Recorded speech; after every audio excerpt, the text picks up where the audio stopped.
नमस्कार मित्रांनो.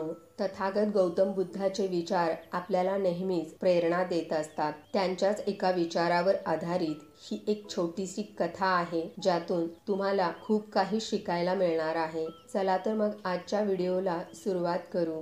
जपानमध्ये एक खूप मोठे बौद्ध भिक्षुक राहत होते. शहराच्या कोलाहलापासून दूर ते एकटेच जंगलात राहत होते. ते खूप ज्ञानी आणि ध्यानी सुद्धा होते. त्यामुळे ते पूर्ण जपानमध्ये खूप प्रसिद्ध होते. एके दिवशी एक राजकुमार बौद्ध भिक्षूकडे आला आणि म्हणाला, मला नेहमी थकल्यासारखं वाटतं. सतत निराशा जाणवते. माझं मन खूप अशांत आहे. तसं बघायला गेलं तर माझ्याकडे सर्व काही आहे. धन, दौलत, संपत्ती, सुखसुविधा, मान, प्रतिष्ठा हे सर्व असून सुद्धा माझं मन शांत नाही. ते सतत अशांत असतं, नाराज असतं, चिंतेत असतं. तसं पाहता मला कशाचीही कमतरता नाही, पण माझं मन त्या सर्व सुखसुविधांचा उपभोग घेत असताना आनंदी, समाधानी नसतं. याची मला सतत खंत वाटते, कारण मला माझं आयुष्य आनंदात जगावं असं वाटतं, पण ते मला शक्य होत नाही. म्हणून मी तुमच्याकडे आलो आहे. प्रिय भिक्षू, मला मदत करा. भिक्षूंनी त्याचं बोलणं शांतपणे ऐकलं. थोडा विचार करून ते राजकुमाराला म्हणाले, तुला तुझ्या प्रश्नाचे उत्तर माहीत आहे, फक्त तू तुझा प्रश्न सोडवायचा कधी प्रयत्न केला नाहीस. जर तुला तुझ्या प्रश्नाची उत्तरं हवी असतील तर तुझ्या आयुष्यातले 15 दिवस तू मला द्यावे लागतील. मला एक संशोधन करायचं आहे. त्यात तू मला मदत करशील का? जर तू मला मदत केली तर तुला तुझ्या प्रश्नाचं उत्तरही मिळेल आणि त्यानंतर तुझ्या मनाला शांतीही लाभेल. कोणताही प्रश्न किंवा अशांती तुझ्या मनात शिल्लक राहणार नाही. त्यावर राजकुमार म्हणाला, हो, मी तयार आहे. सांगा मला, मी काय करू? मी तुमच्या आदेशाचं तंतोतंत पालन करेन.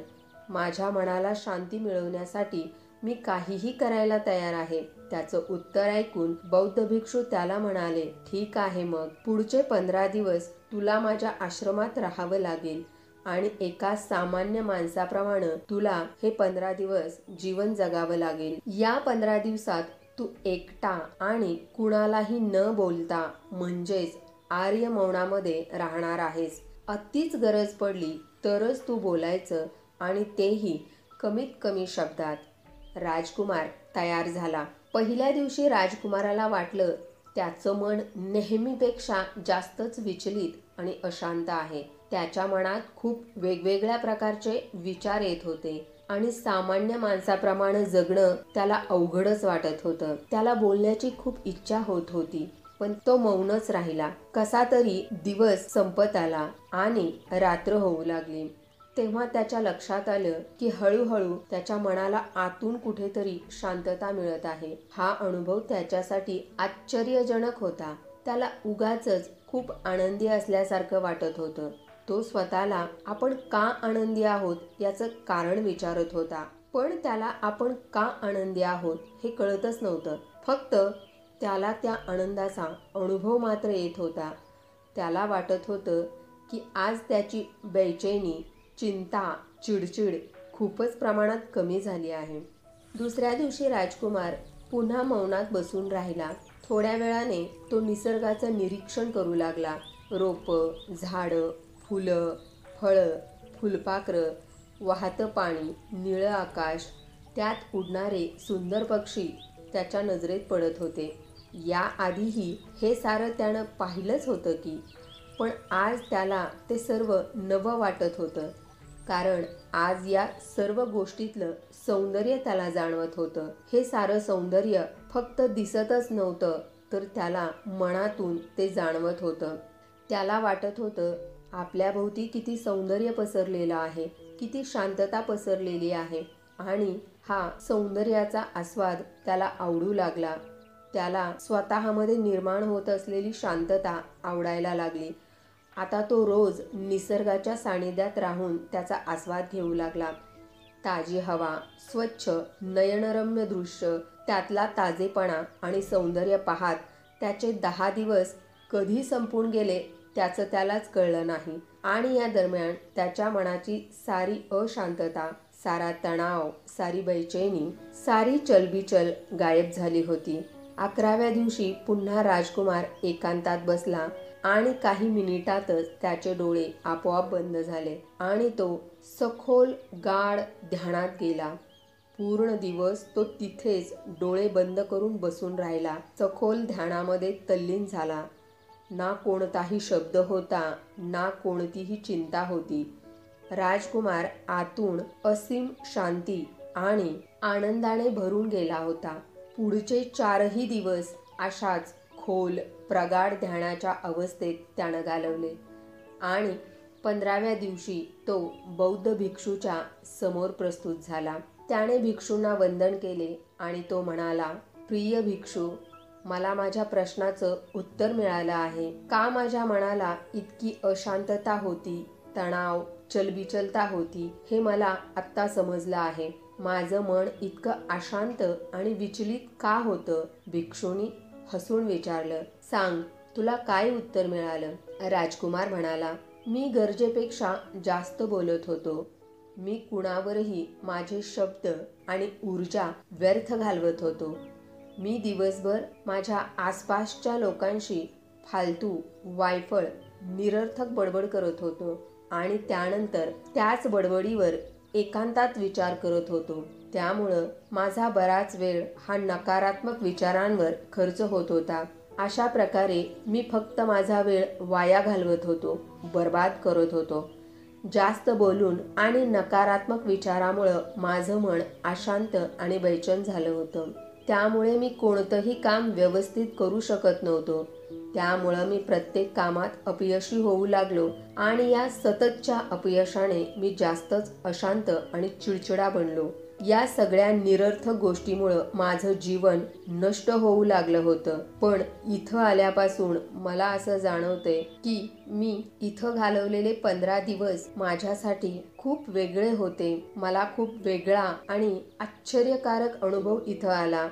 जणू काही चमत्कार झाल्यासारखं मला वाटतंय. मी आता माझं आयुष्य पूर्णपणे जगत आहे असं मला वाटतंय. योग्य पद्धतीनं जगत आहे असंही वाटतंय. याआधी खूप चुकीच्या पद्धतीनं मी माझं आयुष्य वाया घालवत होतो. पण इथून पुढं मी माझं आयुष्य योग्य पद्धतीनं जगण्याचा प्रयत्न करणार आहे. या 15 दिवसात मी हेही शिकलो की आपल्याला ध्यान करण्यासाठी फार काही कष्ट करावे लागत नाहीत. ते आपोआपच होते. ध्यान हे आपोआपच होते. गरज असते ती फक्त आपण मौन आणि शांत राहण्याची. ध्यानाच्या या काळात मी सगळ्यात पहिली महत्त्वाची गोष्ट जी शिकली ती ही आहे. माणसाच्या आयुष्यातील सर्वात महत्त्वाची घटना म्हणजे स्वतःला ओळखणं, स्वतःचा शोध घेणं ही आहे. हे सर्व ऐकून बौद्ध भिक्षू म्हणाले, फक्त तूच नाही, जगातले बरेच लोक गरजेपेक्षा जास्त बोलतात. एकमेकांना कमी लेखण्यासाठी, द्वेष देण्यासाठी लोक वायफळ बडबड करतात. काही लोक विनाकारण गरज नसताना बोलतात आणि आपलं जीवन बर्बाद करून घेतात. बौद्ध भिक्षूने राजकुमाराला मौनाचे महत्त्व समजावून सांगताना सांगितले, एकदा गौतम बुद्धांना त्यांच्या एका शिष्यानं विचारलं, प्रिय बुद्ध, तुम्ही जास्तीत जास्त वेळ मौन का असता? बुद्ध म्हणाले, कारण आर्य मौनामुळे माणूस अनंत शांतीच्या खोल तळाचा अनुभव घेऊ शकतो. मौन स्वतःमध्ये उतरण्याची पहिली शिडी आहे. मौनाशिवाय स्वतःला समजून घेणं अशक्य आहे. स्वतःला शोधण्यासाठी आणि समजून घेण्यासाठी पहिला नियम आहे, सर्वात आधी मौन व्हा. तेवढेच बोला जेवढे अत्यंत गरजेचं असेल. वायफळ, निरर्थक गप्पा बंद करा. सभोवताली नजर फिरवली तर तुम्हाला कळेल 90% लोक व्यर्थ बडबड करून आपली ऊर्जा आणि आपल्या आयुष्यातील मौल्यवान वेळ वाया घालवत असतात. न बोलण्यानं काहीही नुकसान होत नाही, पण जास्त आणि चुकीचं बोलण्यामुळं नक्कीच नुकसान होऊ शकतं. जर तुम्ही खूप कमी बोलायला सुरुवात केली तर जगातल्या 90% समस्या कमी होतील, भांडणं कमी होतील, उपद्रव कमी होतील, न्यायालये कमी होतील. जर लोक थोडं गप्प बसायला शिकली तर खूप मोठा फायदा होऊ शकतो. जगातल्या बऱ्याच समस्या ह्या फक्त बोलण्यामुळं निर्माण होतात. उशीर फक्त मौन शिकेपर्यंतचा आहे. जेव्हा तुम्ही मौन असता तेव्हा तुम्ही एकांतात एकटे असता. तेव्हा भर बाजारात सुद्धा तुम्ही एखाद्या हिमालय पर्वताप्रमाणे असता. जसा तो शांत आणि अचल असतो अगदी तसा. जेव्हा तुम्ही मौनाची कला शिकता तेव्हा तुम्ही एकटे राहण्याची कला शिकता. जो ही कला शिकतो तो स्वतःच्याच आनंद सागरात बुडालेला असतो. हा एकांत एखाद्या स्वर्गाप्रमाणे असतो.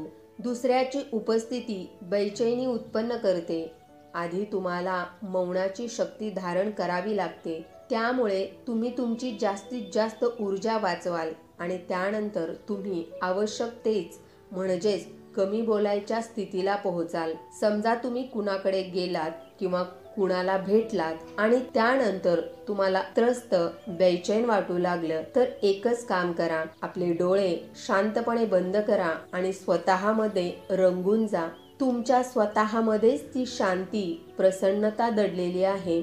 आनंदाचा स्रोत तुमच्या आतमध्येच आहे. तो कुठे बाहेर शोधून सापडणार नाही. तुम्हाला तुमच्या आत स्वतःलाच शोधावं लागेल आणि तुम्ही स्वतः शोधाल तरच तो सापडणार आहे. हे सारं समजून घेऊन राजकुमार बौद्ध भिक्षूंना म्हणाला, आपल्याला आपल्या आत कोण घेऊन जाईल? बौद्ध भिक्षू म्हणाले, तुला स्वतःलाच स्वतःच्या आतमध्ये उतरावं लागेल. त्यानंतर परमानंदाचा आस्वाद तुला घेता येईल. इथेच आनंदाचा जन्म झाला आहे आणि इथेच त्याचा अंतही आहे. इथेच सूर्योदय आहे आणि इथेच सूर्यास्तही आहे. याप्रमाणेच तू प्रत्येक वेळी शांतीच्या या अथांग सागरात डुबकी मार. प्रत्येक वेळी तुला नव्या आनंदाची मेजवानी मिळेल. या नव्या शक्तीच्या उदयाने तुझा तणाव, थकवा, बेचैनी, अशांतता सगळं काही नष्ट झालं आहे, संपून गेलं आहे. जसं अंघोळीनंतर शरीर शीतल होतं, शांत होतं, तसंच कुणी आतून स्वच्छ होऊन मौनात न्हावून परत येतं तेव्हा त्याचं सर्व अस्तित्व, त्याचं व्यक्तित्व शांत आणि मौन होतं, आनंदून जातं. जेव्हा तुम्ही त्या आंतरिक मौनाच्या उच्च पातळीवर पोहोचता तेव्हा तुम्हाला जाणवेल की बोलूनही तुमचं मौन तुटत नाही, ते खंडित होत नाही, ते अखंड असतं. मौनाची एक संततधार तुमच्या मनात सतत प्रवाहित असते. तुम्ही बोलताना शब्दाचा उपयोगही करता, पण तो तुमच्या मौनाला खंडित करू शकत नाही. एकदा सखोल मौनात स्थिर व्हा, मग तुमच्या शब्दातही गोडवा निर्माण होईल. तुमचं बोलणं लयबद्ध होईल. तुमचं बोलणं सत्य असेल. तुमच्या बोलण्यात चंदनाची शीतलता, ती शीतलता ऐकणारालाही जाणवेल. जेव्हा तुम्ही मौन असता तेव्हा आतून तुम्ही इतके ताकदवर, शक्तिशाली बनता. समाजावर विसंबून असणं तुम्ही सोडून देता. तुमच्या जीवनात एक वेगळीच मस्ती येते जी एका अवलियात असते. तुमच्या चेहऱ्यावर एक नवं तेज येतं.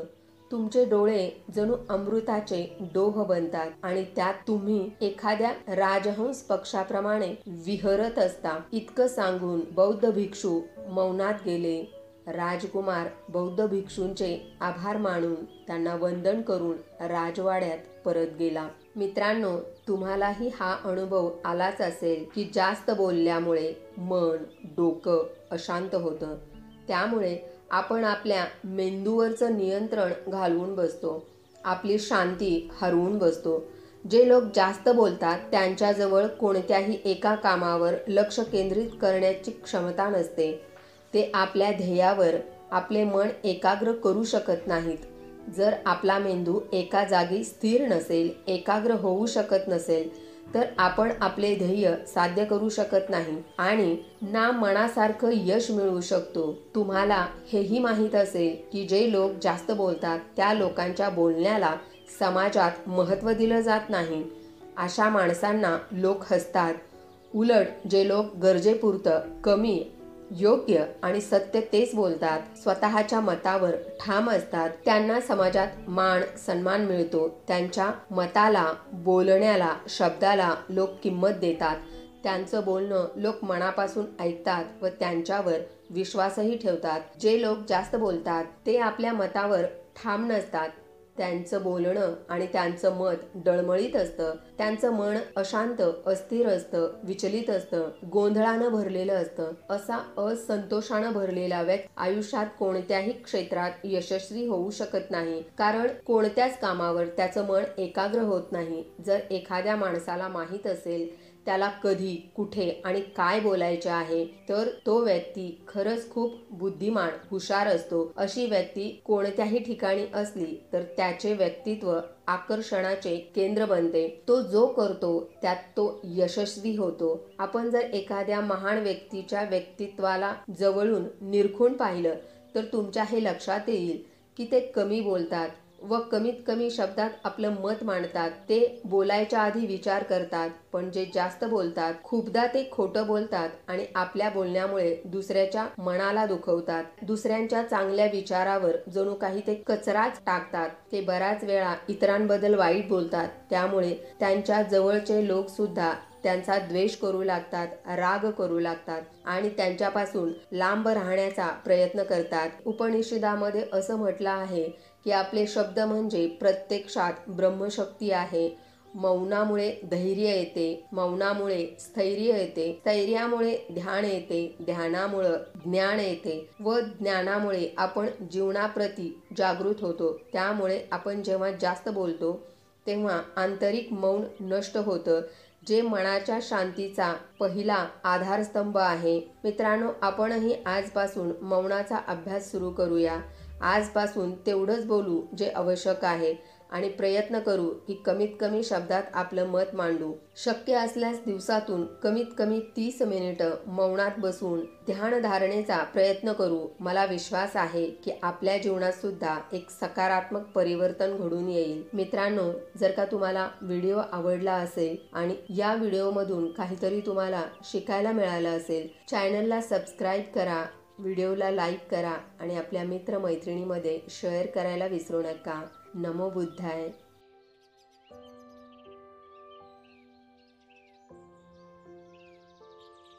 बात करू। चॅनलवर नवीन असाल तर चॅनलला सबस्क्राईब करा, व्हिडिओला लाईक करा आणि हा व्हिडिओ